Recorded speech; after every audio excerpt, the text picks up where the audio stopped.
Açıldı gemileleti Aşkudünya reyhanlıvan Her gayrana şeyda bilbil Mevcun atarayı vıdıkul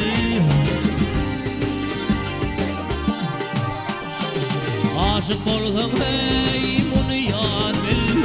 Mavşuğun bandun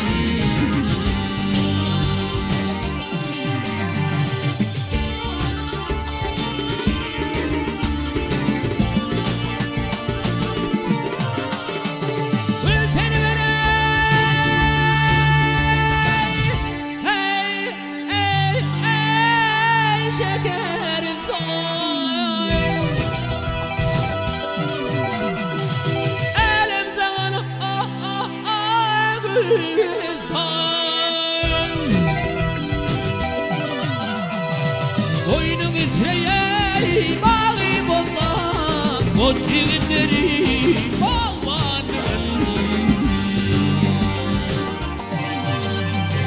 Doğamattır ey ilmerdine Avun vermede şiir urduna Sınasın ey o derdine Kulağıdan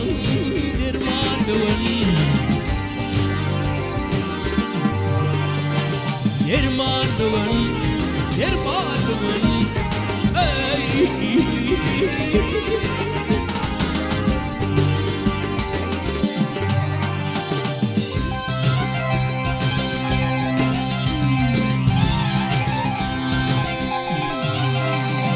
Şınasın ey,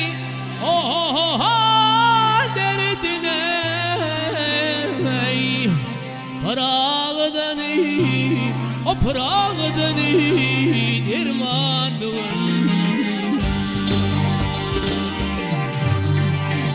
Yermandıvan